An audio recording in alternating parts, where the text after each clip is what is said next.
You know, with our current national situation, there are many more people who've either lost their jobs and been furloughed, and now they're working at home remotely. That's right. Really tough times, Montel, and unsettling as well. But guess what? We've got great news today. Pyle is here to talk about ways we can work from home and start a new career. In fact, it's a career you may not even think about. Proofreading. All you need, Montel, is the internet and email to get started. Well, come on. Welcome, Caitlin. Caitlin, how you doing?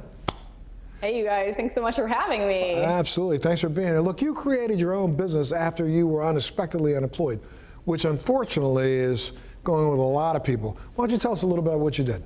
Yeah, absolutely. I just worked a desk job like so many people, and I had been doing a little proofreading on the side, but had no idea I could use that skill to replace my income. And I worked there for a year and a half and then got fired and found myself without an income overnight. And that was really scary. And so it took me a while, but eventually I built my proofreading business into a full-time income, and now I do what I do now. All right, so when I hear proofreading, I think of maybe having to be like a grammar genius, someone that got the degree in English. Is that the case? And I know you have some steps to help us understand a little bit more about this. Proofreading is not something you have to have a degree for. I have a degree in communication. I haven't memorized all the grammar rules at all, and that's a common misconception that you have to be a grammar genius, and it's just not true. You just have to have an eye for detail and be willing to use your references to find the things that will make the work correct, I guess, to make your work easier and be able to utilize the resources in that way.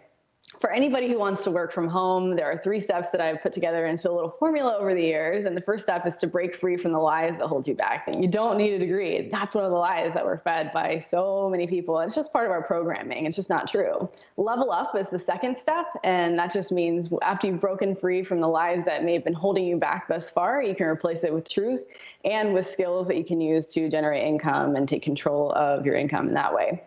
And then you take all those things and take action, because you can learn all the skills, you can learn and break free, but unless you move forward by taking action, you're never going to launch. And so that's why it's step 3. What are some of the requirements that you really need to really follow for proofreading?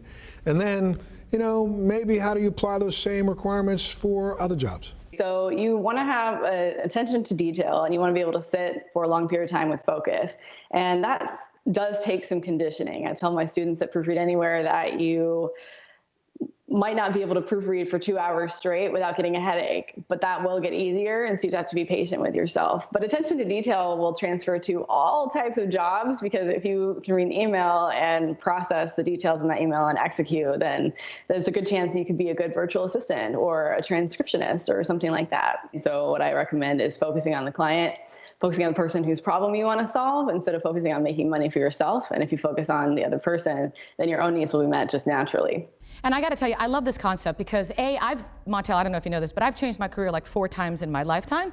And every time I did so, I just felt like I learned something, and I applied it to the next job. And today, like we talked about, people are not working, some are furloughed. I mean, this could be that opportunity. And you talk about it in the book that I'm holding here, Work at Home. That's really an easy read. I really love it. And Caitlin, quick question regarding the learning. How do you go about it? Yeah, head over to proofreadanywhere.com. We're on Facebook as well. Just look up Proofread Anywhere. And then we also have workathomeschool.com for those of you at home who maybe proofreading is just not your jam and want to work at home in some other way. Caitlin, thank you so much for being here. It's been a pleasure. Thank you so much. Absolutely. And you know, if you want more information, you can join us at bouncingact.com.